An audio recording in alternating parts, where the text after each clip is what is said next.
চাওক সৰু হৈ থকা নাই যুদ্ধখন এইফালে সৌদি আৰবে ডাইৰেক্ট কৈ দিছে যদি আৰু আমাৰ তাত বোমা পৰে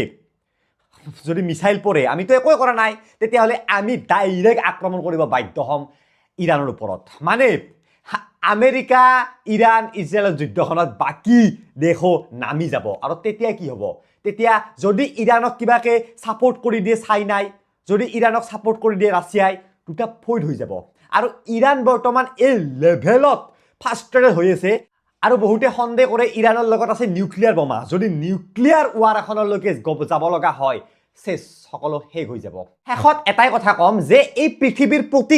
প্ৰতিখন দেশৰ লগত কানেক্টেড যদি কবাত কণা এটাতো কাজিয়া লাগে বেলেগ এটা কণাত তাৰ এফেক্ট আহিবই আপোনালোকে যদি শান্তিত পুৰা এনজয়ড আছে হোলি খেলাম টেনশন নাই আৰে ভাই কবাত যুদ্ধ লাগিছে তেলৰ দাম বাঢ়িব আৰু তেলৰ দাম বাঢ়িলে আপোনাৰ পইচাৰ ওপৰত পকেটৰ ওপৰত এফেক্ট হ'ব